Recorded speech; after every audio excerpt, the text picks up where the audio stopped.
be the last one before we adjourn.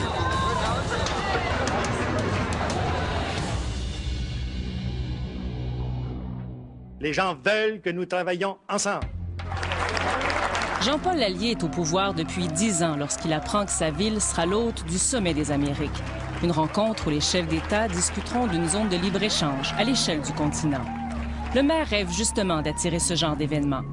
Pour lui, c'est l'occasion de prouver que Québec est une grande ville capable d'accueillir une rencontre d'envergure internationale. De mémoire, je pense que j'avais écrit au premier ministre pour lui dire que Québec pourrait recevoir une rencontre comme celle-là, etc.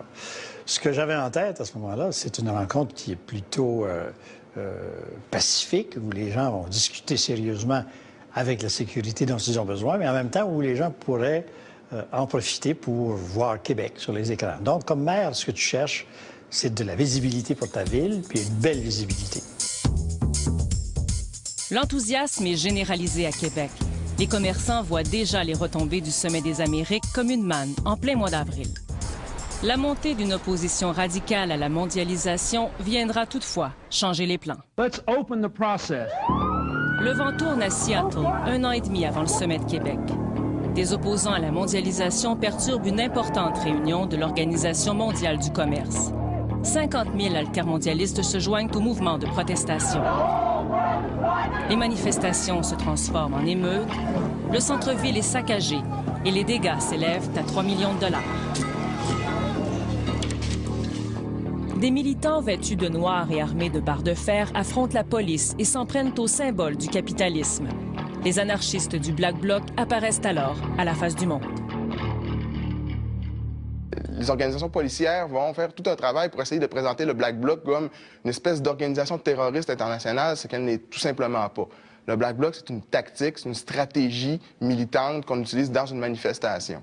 Maxime Fortin a suivi de près l'action du Black Bloc dans les manifestations. Il a même écrit sa thèse de maîtrise en sciences politiques sur la contestation radicale. Lui-même un militant actif en 1999, il voit le Sommet des Amériques comme une tribune idéale pour dénoncer les injustices du capitalisme. C'est une façon de dire qu'il y en a ras-le-bol. Il y en a ras-le-bol de ces décennies-là de coupures, de compression qui profitent toujours aux mêmes, qui profitent toujours aux élites possédantes. Nous, tout spontanément, ce qu'on s'est dit, c'est ça y est, le prochain Seattle va être à Québec. 1 an avant le sommet, la gauche québécoise se mobilise. Les plus radicaux envisagent d'avoir recours à la force pour passer leur message. Ces informations circulent librement sur Internet. Des groupes de manifestants sont alors infiltrés par des agents spéciaux. La police apprend qu'ils tenteront de perturber la rencontre. Le Black Bloc sera de la partie. Le renseignement dont nous disposons nous indique très clairement qu'il y a une menace très directe sur Québec. Cette menace, les Américains la prennent très au sérieux. Il ne faut pas que les événements de Seattle se répètent à Québec. Surtout que le nouveau président George W. Bush assiste à sa première rencontre internationale. Au début, j'étais pas conscient du poids de la sécurité dans la ville, et ce poids était essentiellement dû à la présence notamment du président des États-Unis. Puis en même temps, je ne m'étais pas documenté sur ce qui s'était passé avant ailleurs. J'aurais peut-être dû le faire, mais disons que les autorités policières se sont chargées de nous mettre à niveau. Et la meilleure façon d'assurer la sécurité, c'est de se bien préparer. C'est quand la police est mal préparée, qu'elle est prise par surprise, qu'arrivent les bavures policières. Bien, je voyais tout un défi. Serge Ménard est ministre de la Sécurité publique du Québec à l'époque. Il exige une police exemplaire, une police formée pour respecter le droit de manifester. Il ne veut voir aucun geste de brutalité de la part de ces hommes. Le bâton ne sert qu'à deux choses. Contenir, pousser. On ne voulait pas voir un bâton plus haut que la hauteur des épaules. Tous les policiers savaient très bien qu'ils étaient surveillés parce qu'il y avait au-delà de, je pense, de 300 caméras. Et ils avaient tous leur numéro sur leur chapeau. 6 500 policiers de la SQ, de la GRC et des sûretés municipales vont collaborer étroitement pour assurer la sécurité des chefs d'État. Je croyais que nous aurions affaire au Black Bloc, qui était un groupe organisé qui cherchait à ce que les manifestations tournent mal. Et plus il y avait de blessés, plus il y avait de policiers qu'on voyait à taper sur les manifestants, mieux c'était pour eux. La police ne lésine devant rien pour assurer le bon déroulement de la rencontre. Un périmètre de sécurité va protéger les lieux du sommet. Le quartier historique sera vu à travers le monde, ceinturé d'une clôture de fer.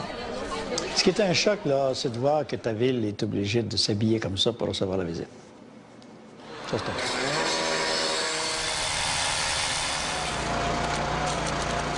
C'est la première fois au Canada qu'on doit déployer de telles mesures de sécurité. Le périmètre de sécurité de 4 km de long va encercler le centre des congrès et les grands hôtels où logent les dignitaires. Une vingtaine de rues du Vieux-Québec sont interdites à la circulation, à moins de détenir un laissez-passer. L'objectif, protéger les dignitaires et la population. Pour les manifestants, la clôture devient plutôt un symbole, le mur de la honte. Pour en venir à ces fameux accords de libre-échange-là, qu'est-ce qu'il faut faire? Bien, il faut contraindre les gens dans leur mouvement. Il faut leur construire un mur en plein milieu de leur quartier, en plein milieu de leur ville. Il faut empêcher les manifestants et les manifestantes qui veulent exprimer leur désaccord de pouvoir le faire à proximité des lieux. Donc, c'est vraiment une contradiction. C'est le libéralisme qui se contredit lui-même. Comme bien d'autres manifestants, Maxime Fortin se lance le défi de faire tomber le mur. Il y avait aussi beaucoup de gens qui avaient l'impression que jamais il allait tomber. Et ça, même dans les groupes les plus radicaux, il y avait beaucoup de gens qui pensaient que le mur ne tomberait jamais et que c'était une folie totale de vouloir le renverser et de l'attaquer. Serge Ménard prévoit des centaines d'arrestations. Nous allons vider la prison d'Orsainville de façon à ce que nous ne soyons pas pris par surprise. Il faut transférer plus de 500 prisonniers. L'ancien criminaliste veut que tout se déroule dans les règles. Je voulais que les gens soient détenus en vertu de nos principes, que quelqu'un qui n'est pas trouvé coupable doit être détenu comme quelqu'un qui est présumé innocent. Et donc, il fallait avoir de la place. Et c'est pour ça qu'on a accepté de vider et qu'on lui a mis un certain montant. Je me souviens bien, ça a coûté 6 millions. Nous voyez-vous placer plusieurs centaines de personnes dans une soixantaine de cellules? C'est ce qu'il y a dans la grande région de Québec. Et je pense que c'était une stratégie aussi. C'était de faire tellement peur aux gens que ça allait avoir comme conséquence que les gens allaient rester chez eux. Mais c'était une question de transparence. Il fallait qu'on le sache, qu'on le fait. Puis de toute façon, si on n'en parlait pas avec le nombre de personnes qui étaient impliquées dans ces mesures de sécurité, c'est les rumeurs qui auraient couru.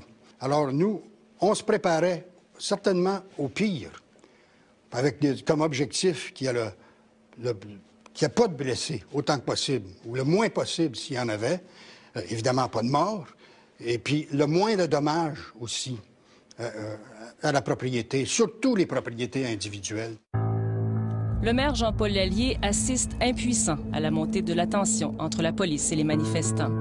Ce n'est pas le genre de visibilité dont il rêvait. Le maire, le conseil municipal, la police municipale, on n'a pas de contrôle. Et ils ont décidé du périmètre, puis ils l'ont installé, puis ils ont payé pour, etc. Moi, ce qui me frappait, c'est à quel point ça défigurait la ville. L'image qu'on voulait projeter à travers la planète de cette rencontre dans une ville du patrimoine mondial, beaucoup de gens à travers la planète la verraient à travers des grillages de poulailler, là. Des grilles importantes, et c'est pas ça qu'on voulait montrer, là. On est préoccupé dans le quartier, je pense, plusieurs personnes là-dessus. On veut pas qu'il y ait de casse, on veut protéger aussi un quartier qui est historique. On pourra plus vivre, finalement, pendant 3 jours. Est-ce que la Ville de Québec serait, en toute situation, en toute occasion, disposée à se tenir debout et à dénoncer toute atteinte aux droits civiques de ses citoyens? Les citoyens et commerçants du Vieux-Québec se sentent piégés à leur tour. Une fois qu'on a défini la localisation exacte du périmètre, puisque ça passait en arrière de chez moi, là, la panique, là, on a commencé à prendre panique. Pas seulement moi, tous les commerçants sur Saint-Jean. Quelques semaines avant le sommet, Clément Saint-Laurent dépose une mise en demeure. Le commerçant veut obtenir l'assurance d'un dédommagement en cas de perte. Aujourd'hui, c'est le cri d'alarme. 2 choses possibles à partir de ce moment-ci. Soit que les autorités décident d'accepter de protéger adéquatement les commerçants du faubourg. L'autre possibilité, c'est de devoir payer les dommages pour tout ce qui pourrait se passer durant le sommet. Alors, c'est ce qu'on attend par une mise en demeure, c'est une réponse. Il n'y a pas un politicien au monde qui va se fermer les yeux, qui va se boucher les oreilles à la suite de ce qu'on vient de faire comme intervention. Je pense que s'ils sont sérieux, ils vont nous donner une réponse et le plus vite possible. On a réalisé qu'on laissait l'opportunité aux manifestants de prendre toute la rue Saint-Jean face au centre des congrès. Comment on allait faire pour contrôler et puis sécuriser cette rue-là à l'extérieur? Je me suis posé la question. C'est pour ça qu'il y avait toujours de la tension. Clément Saint-Laurent veut protéger son épicerie à tout prix. J.A. est le plus vieux commerce du genre en Amérique du Nord. Sa bataille a duré des mois. Il n'a rien oublié de ces moments angoissants. C'est vrai que c'était dur. Ça a été très... J'ai eu une tension. Quand on a un commerce comme Moisin, on tient à le sauver. C'est pas quelque chose qui peut se reconstruire, hein? Alors... Il n'y aura pas des chars d'assaut, il n'y aura pas des véhicules de police à tous les coins de rue. Alors, la vie normale à l'intérieur du périmètre, ça va être tout à fait normal, comme s'il n'y aurait pas nécessairement 34 chefs d'État à l'intérieur des murs du Vieux-Québec. Les appels au calme se multiplient à quelques jours du sommet des Amériques. Mais le climat de terreur est bien installé. On n'a pas le choix. Il faut être ici, on ne sait pas ce qui va se passer. Il faut être sur place, c'est les jours et les nuits. Ça a trotté dans la tête de plusieurs commerçants. Est-ce qu'on doit fermer? Est-ce qu'on doit se barricader? C'est quoi exactement la manifestation? À quoi on doit s'attendre? Il y avait toutes sortes de rumeurs à cette époque-là. On disait n'importe quoi. Puis tout ce qui se disait de part d'organismes d'altermondialisation ou d'activistes, on l'écrivait dans le journal, puis ça l'amplifiait encore davantage la peur, la crainte.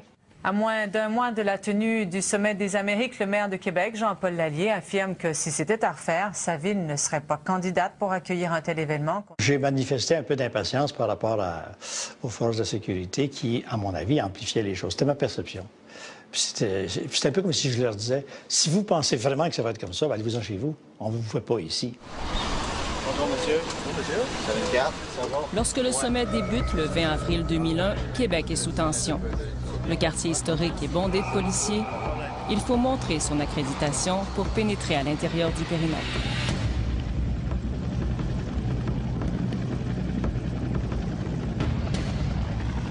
George W. Bush arrive sous haute surveillance. Bienvenue, Monsieur le Président. Le président américain est entouré d'un imposant dispositif de sécurité. À l'Université Laval, des manifestants se préparent maintenant à prendre part au défilé du carnaval anticapitaliste organisé par les plus radicaux. Environ 10 000 personnes y participent, 2 fois plus que prévu. Il y avait énormément d'incertitudes. Énormément d'incertitudes face à ce que nous, en tant que manifestants, on allait être capables de faire, et énormément d'incertitudes face à ce que la police allait faire en réaction à nos actions. Les monarques unis pour abattre les clôtures se sont réunis entre 4 murs afin que le plus petit de leurs murs meure sous le cliquetis des armures. L'or est au lord à la bataille des murailles. Des altermondialistes provenant des 4 coins des Amériques qui, de toutes les tendances, sont à Québec. L'ambiance est à la contestation, mais pour l'instant, le ton est plutôt festif. Le rappeur Biz est un gars de Québec. Il a pris part aux événements à la fois en tant qu'artiste et comme citoyen. Son expérience au sommet des Amériques lui a inspiré la bataille des murailles. Parce que le périmètre, c'est comme un château. Il y a des gardes devant le château. De l'autre côté, il y a des assaillants qui veulent rentrer.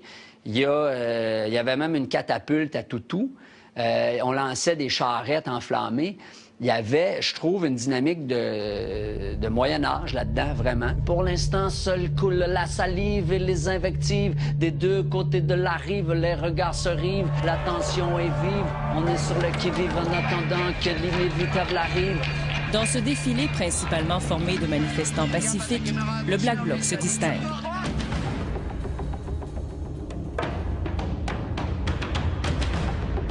À quelques centaines de mètres de la clôture, des vitrines sont fracassées. Il faut se protéger des gaz lacrymogènes.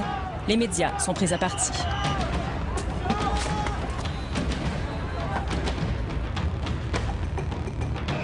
Les manifestants qui ne veulent pas affronter la police sont dirigés dans différents secteurs de la ville.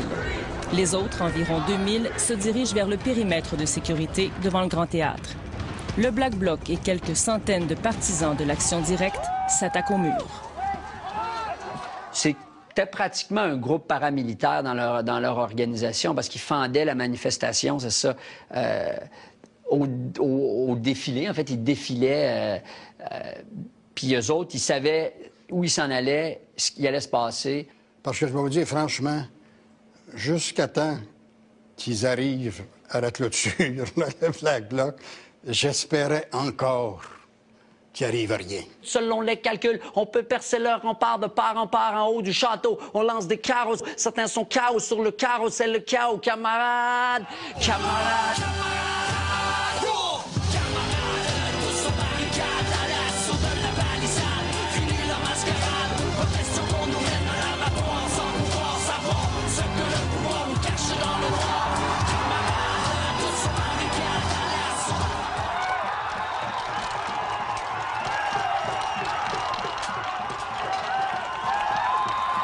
Là, je sais qu'à ce moment-là, Serge Ménard, il commençait à capoter un peu.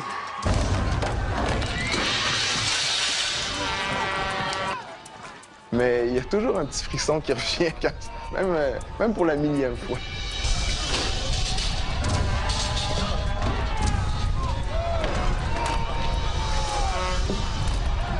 Ça nous a pris 15 minutes à peine de le mettre à terre. Et puis, certains diraient que c'était pas grand-chose, mais c'était un tellement gros pied de nez à l'autorité.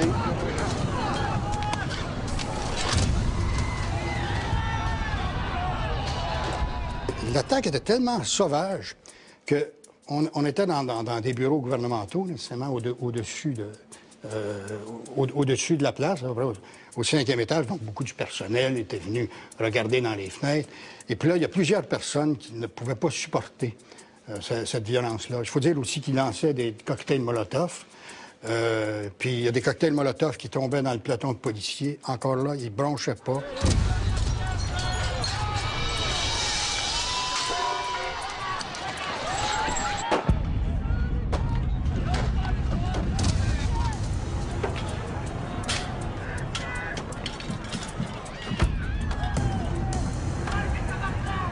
C'était grisant. C'est un sentiment de fierté parce que tu as l'impression que tu fais partie, tu es témoin d'un moment qui va, à quelque part, marquer un peu l'histoire des luttes sociales. Et puis, tu es fier d'avoir amené une contribution à ça. J'avais l'impression qu'on avait gagné notre pari. Oui, on avait assuré la sécurité. Et puis, on n'avait pas fait de blessés. On avait fait des arrestations. Il y avait eu très peu de dommages. Rien ne se passe comme Jean-Paul Lallier l'avait souhaité. Les affrontements entre manifestants et forces de l'ordre retiennent toute l'attention. Ça s'appelle la télé en direct, mesdames, messieurs. Ça se passe sur RDI en ce moment. Les médias, pour faire de belles images qui se vendent à travers la planète, ont préféré des images comme celle-là que des images de manifestations plus pacifiques et qui correspondent plus à la réalité. Donc, les médias créent la perception. Le sommet des Amériques vient pourtant à peine de débuter. Québec s'apprête à vivre une fin de semaine mémorable.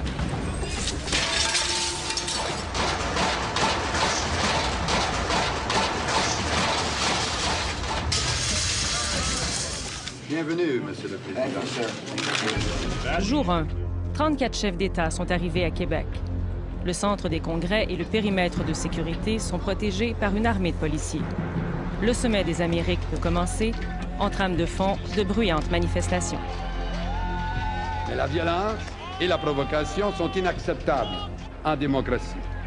Ce type de comportement que nous avons vu ici cet après-midi de la part de petits groupes d'extrémistes est contraire à tous les principes démocratiques qui nous sont si chers. Very important for us in order to make sure that we can fulfill our hopes to have a free trading hemisphere. Maire de la ville haute, Jean-Paul Lallier se trouve parmi les invités. Il se souvient très bien de sa rencontre avec George W. Bush. C'était au Hilton dans une réception. Et il m'a parlé pendant 15 secondes. Et vous savez ce qu'il m'a dit? Il m'a dit, je vous félicite, votre police fait un très bon travail. Je suis resté sans voix, là, parce que moi, je pensais qu'il Il me dirait comment la ville était belle. Il y a certaines négociations qui ont lieu à l'heure actuelle. Pierre Petitgrou s'attendait à ce dispositif de sécurité sans précédent pour contenir les manifestants. Ministre canadien du Commerce international en 2001, il a vécu les émeutes de Seattle en 1999. Ayant appris, si vous voulez, des déboires au point de vue sécurité que Seattle a représenté, les Américains n'avaient pas prévu le coup. Et comme on essaie toujours de faire mieux que les Américains, on s'est dit, à Québec, nous, le gouvernement canadien, on va s'assurer que les ministres puissent travailler, que les chefs de gouvernement, les présidents des pays puissent travailler. Et maintenant, j'ai le plaisir de donner la parole au premier ministre du Pérou, M. Javier Pérez de Escuela. Le sommet de Québec est une étape cruciale en vue de la création de la zone de libre-échange des Amériques, un marché potentiel de 800 millions de personnes. Il faut dire non à la ZLEA. Clairement et simplement non. L'image d'un libre-échange à visage humain, mise de l'avant par les promoteurs de la ZLEA, n'est que poudre aux yeux. La contestation affecte peu l'humeur des dirigeants. Les manifestants avaient très souvent des demandes bien contradictoires. C'était pas très articulé ou très coordonné. Il y en avait qui étaient là pour sauver les tortues, considérant que le commerce les menaçait. D'autres qui étaient là pour protéger les droits des travailleurs aux États-Unis, donc très anti-Sud, très anti-développement, pour protéger Alors, il y avait les intérêts de gauche et de droite. Voici que s'ouvre aujourd'hui le deuxième sommet des peuples. En marge de la rencontre officielle, le sommet des peuples donne la réplique aux discussions des chefs d'État. Provenant de la totalité des 35 pays. 2000 représentants syndicaux, des groupes féministes et populaires de toute l'Amérique se rassemblent pour dire non à la ZLEA. Les accords de libre-échange aggravent les inégalités entre riches et pauvres, entre hommes et femmes, entre pays du Nord et pays du Sud. Je trouvais que c'était une super alternative de dire bon, vous voulez pas nous voir au Palais des Congrès avec les cravates, mais on va parler quand même. Le rappeur Biz participe à l'événement en tant qu'artiste. L'ambiance de secret entourant les pourparlers officiels le dérange. Surtout que les textes des négociations ne sont pas rendus publics comme le souhaitent les manifestants. Ils le seront 2 mois et demi après le sommet. Si ça nous concerne, ben mets-nous dans le coup. Puis si c'est une bonne affaire, arrête de te cacher. Fait qu'il y avait ça, à un moment donné, qui était entretenu. C'est que le secret entretient la méfiance. Monsieur Lallier! Le maire Jean-Paul Lallier veut favoriser la discussion. La ville facilite même l'organisation du Sommet des peuples. Je suis venu vous dire que ce que vous avez à dire est important. Je suis venu vous dire enfin que je partage avec vous l'idée qu'un monde différent est possible. Un moment politique important où des gens venus de partout viennent montrer qu'ils partagent cette volonté, ce rêve de faire les choses autrement. Otra América es posible.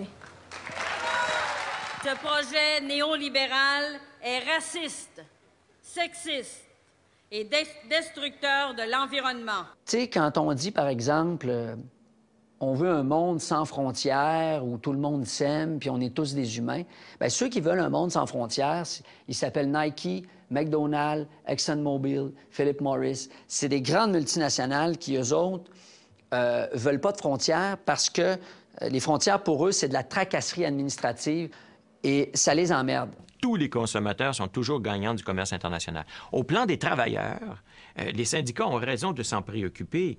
Mais moi, ce que je dis, c'est qu'il faut créer du commerce international et adapter des politiques nationales. Chaque gouvernement, dans son propre pays, doit redistribuer les bénéfices du commerce international. Nos gouvernements vont avoir une pression populaire beaucoup plus importante dans les prochaines semaines et dans les prochains mois qu'ils ont eu dans le passé. Cette pression populaire atteint son apogée le samedi, lors de la Grande Marche des peuples. 50 000 personnes répondent à l'invitation des organisateurs. Cette marée humaine s'étend sur plus de 4 kilomètres. Le Québec n'avait pas connu une mobilisation aussi importante depuis longtemps. C'est un moment où les peuples des Amériques se découvrent. Pour éviter des débordements, la Marche des peuples se tient loin du périmètre. Des membres de la FTQ assurent la sécurité. Les marcheurs se limitent aux rues de la Basse-Ville. Les militants plus radicaux, comme Maxime Fortin, sont déçus. Il y a eu une certaine, je ne vais pas possibilité de collaborer de manière assez étroite, mais disons que pour le bien du mouvement, il a un peu fallu que chacun prenne sa voix. Sa voix, à lui, c'est l'action directe. Défendre la cause en posant des gestes d'éclat pour attirer l'attention médiatique. C'est une chose de se réunir et de parler des méfaits de la mondialisation, mais ça, on peut le faire 365 jours par année. Mais dénoncer physiquement la logique de la mondialisation néolibérale, aller où est-ce que le spectacle est et tenter de le gâcher, bien, on avait 2 jours pour le faire. Une partie des manifestants quitte la Grande Marche des peuples pour se rendre vers la Haute-Ville. Les plus radicaux et des anarchistes du Black Bloc veulent perturber la rencontre des chefs d'État. Des citoyens et des commerçants se retrouvent au beau milieu des affrontements avec la police.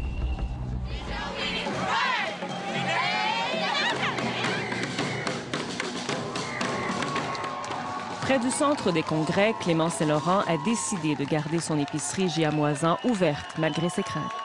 C'était beau au début. À midi, il y avait une belle fête. C'était très festif.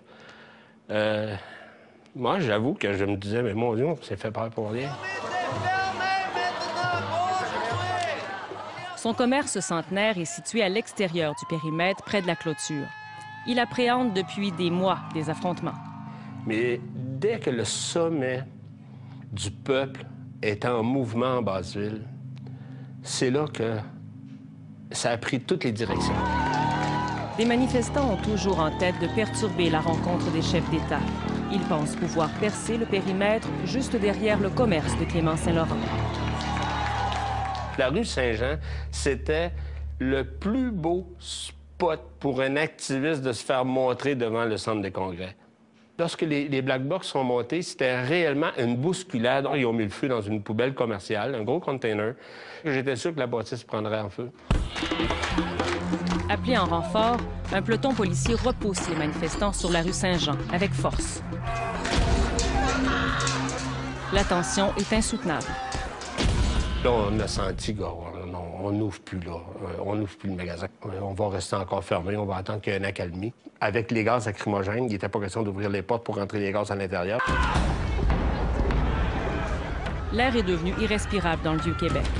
Les manifestants pacifiques ne peuvent même plus s'exprimer. Il n'est pas possible non plus de continuer à chanter.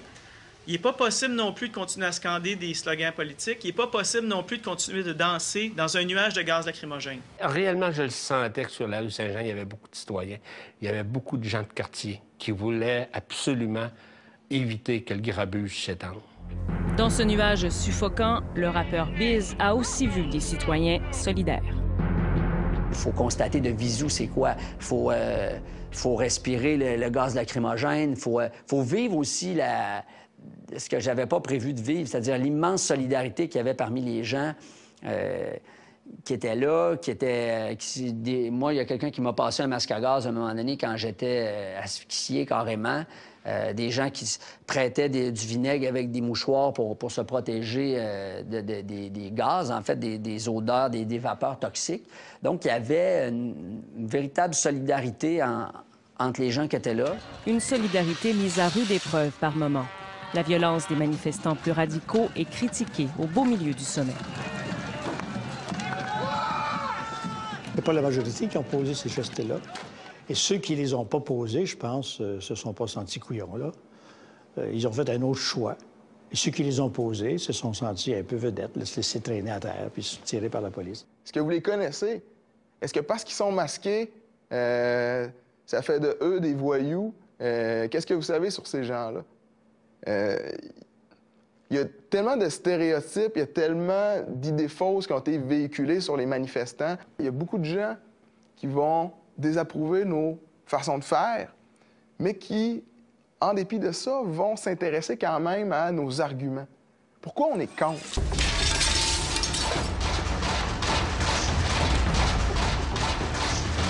Dans la nuit, la Basse-Ville devient le point chaud. Des feux sont allumés dans les poubelles, des vitrines sont fracassées. On construit rien dans une émeute comme ça, on détruit. Mais j'imagine que d'un point de vue personnel, ça doit être assez... il doit y avoir beaucoup d'adrénaline, ça doit... Tu sais, c'est un sport extrême quand même, là. Il y a des gens là-dedans qui ont commis des actes avec lesquels je suis en accord, d'autres avec lesquels je suis pas en accord, mais à quelque part, chacun est libre de juger ce qu'il doit faire ou ce qu'il ne doit pas faire. Au total, en ce qui concerne le sommet des Amériques, il y a eu extrêmement peu de cas. Le service de police a coûté près de 100 millions. Les 3/4 ont servi à la sécurité des dignitaires. Le ministre de la Sécurité publique du Québec à l'époque, Serge Ménard, croit que le déploiement policier en valait le coup. Ils ont agi comme une force d'un pays démocratique, une force disciplinée. Pour lui, la rencontre s'est déroulée comme prévu parce que la police était bien préparée. À mon avis, c'est ce qui s'est fait de mieux au monde par rapport au Black Bloc.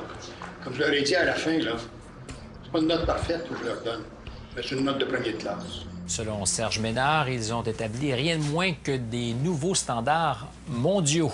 Une police véritablement professionnelle, à qui l'on ne peut reprocher aucun acte de brutalité. C'est toujours extrêmement dérangeant d'entendre des choses aussi hypocrites. De la brutalité, il y en a eu des deux côtés. Je veux dire, moi, j'ai jamais prétendu que les manifestants n'ont été que victimes là-dedans. Non, ça a été un affrontement. Mais de dire qu'il n'y a pas eu de cas de brutalité policière, écoutez, là, des gens qui se sont fait tirer dessus à coups de balles de plastique, presque à bout portant, des gens matraqués pour des riens, insultés par des policiers. Ils étaient où? Il était où pour dire des choses comme ça? Nous avons des doutes en ce qui regarde la quantité de gaz utilisé et des doutes très sérieux quant au principe même de l'utilisation de balles, de plastique ou de caoutchouc dans les circonstances. Oui. Maintenant, ils ne nous ont pas proposé d'alternative. Et je veux dire, je suis content de remarquer que cette surutilisation n'a pas entraîné de blessures. Maintenant, je ne savais pas d'avance combien de gaz lacrymogène il allait tirer. Plus de 5000 bombes de gaz ont été lancées. À court de munitions, la police a même dû s'approvisionner d'urgence aux États-Unis, au beau milieu du sommet. Les policiers ont procédé à 460 arrestations. Mais au centre de détention, le plan du ministre Ménard n'a pas fonctionné comme prévu. Ils ont rentré, ils ont crissé à poil, ils ont tout mis ça dans un sac. Après ça, en cellule à Saint-Ville, bon, on a eu droit à la fouille à nu, on a eu droit à la douche d'eau glacée. Ils ont pitché dans la douche frette. Puis le gars, il était là, ah, t'es-tu gay, hein? Puis il arrêtait pas de rire de nous autres au début, genre, t'es-tu gay, hein? Puis il riait de nous autres. On était 4 par cellule, dont 2 lits. Puis moi, j'ai couché à terre la première nuit sur le béton. J'ai été scandalisé le lendemain matin quand j'ai vu que c'était ça. Les critiques de plusieurs personnes arrêtées ont profondément choqué le ministre. D'abord, mon premier réflexe de juriste, c'est que quand tu arrêtes quelqu'un qui est présumé innocent, et il doit être traité comme tel. La décontamination des manifestants gazés n'était pas planifiée. Cette opération a totalement bouleversé les plans. Un médecin qui disait qu'on allait contaminer toute la prison. Et donc, il fallait les limiter dans une aile. Alors, j'avais une prison qui avait 5 ou 6 ailes, qui aurait pu recevoir la totalité des gens qui ont été arrêtés, 475, dans des cellules individuelles, mais ils ont tous été paquetés. Serge Ménard avait prévu ces arrestations massives. Québec avait même dépensé 6 millions pour vider la prison d'Orsainville. Là, j'ai fait la seule colère de ma carrière de ministre, mais j'en ai fait une mauvaise. Parce que, coudonc, ils savaient pourquoi on avait dépensé cet argent-là, ils savaient quels étaient les buts. Au lendemain du sommet des Amériques, il faut ramasser les pots cassés. Des citoyens ressortent traumatisés de l'expérience.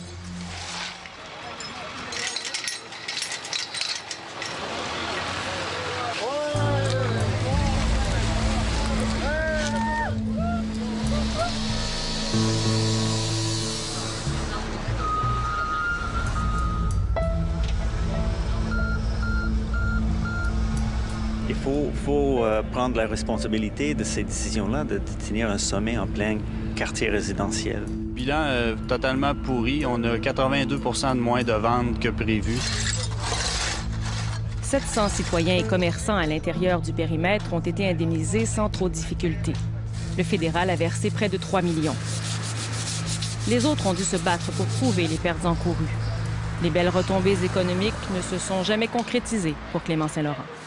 J'ai jamais été dédommagé. J'ai dû payer un avocat pour refaire une demande officielle et une mise en demeure. Et puis, encore là, j'ai réalisé que dès que la réponse est revenue d'une façon négative, ça me coûtait plus cher d'avocat que ma réclamation comme telle. L'expérience du Sommet des Amériques n'a pas seulement ébranlé les citoyens du Vieux-Québec. Le mouvement altermondialiste a vécu des déchirements. C'est le regret de Maxime Fortin. Au sein même de la gauche, il y a eu une dénonciation souvent assez virulente de l'assaut contre la clôture ou de la résistance active autour du périmètre. Si le Sommet des Amériques, ça avait juste été une grosse marche de 40, 50, 60 000 personnes qui partent d'un stationnement et qui se rendent vers un autre stationnement, je pense pas que ça aurait autant marqué l'histoire des luttes sociales comme ça l'a marqué. Le lobby le plus puissant en politique, ça reste le peuple. Si lui décide qu'il y a quelque chose qui passe pas, si lui décide de sensibiliser des politiciens, ben ça va se faire. Et donc, moi, c'était ma grande leçon citoyenne. Un moment... Bon, je dirais carrément mon baptême de citoyen. Même si le projet de l'ASLEA avorte en 2005 en Argentine, Pierre Petitgrou est satisfait des discussions des chefs d'État au Sommet de Québec. Oui, je pense que ça a été très positif. Certainement pour la charte des droits, progrès de la démocratie, les exigences plus élevées du côté de la justice sociale dans les Amériques. Je pense que c'était un moment de très bonne réflexion.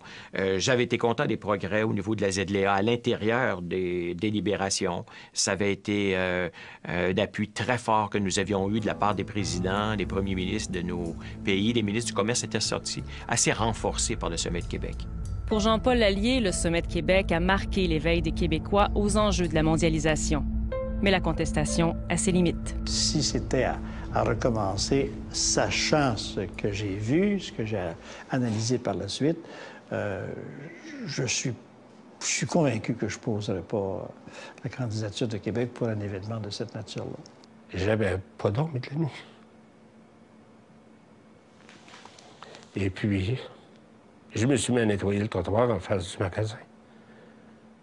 Puis des gens sont arrivés, des manifestants, avec des sacs à poubelle, des gants. Puis ils se sont mis à nettoyer la rue. Ça, j'ai dit, c'est fini. C'est la seule image positive que j'ai vue du sommet.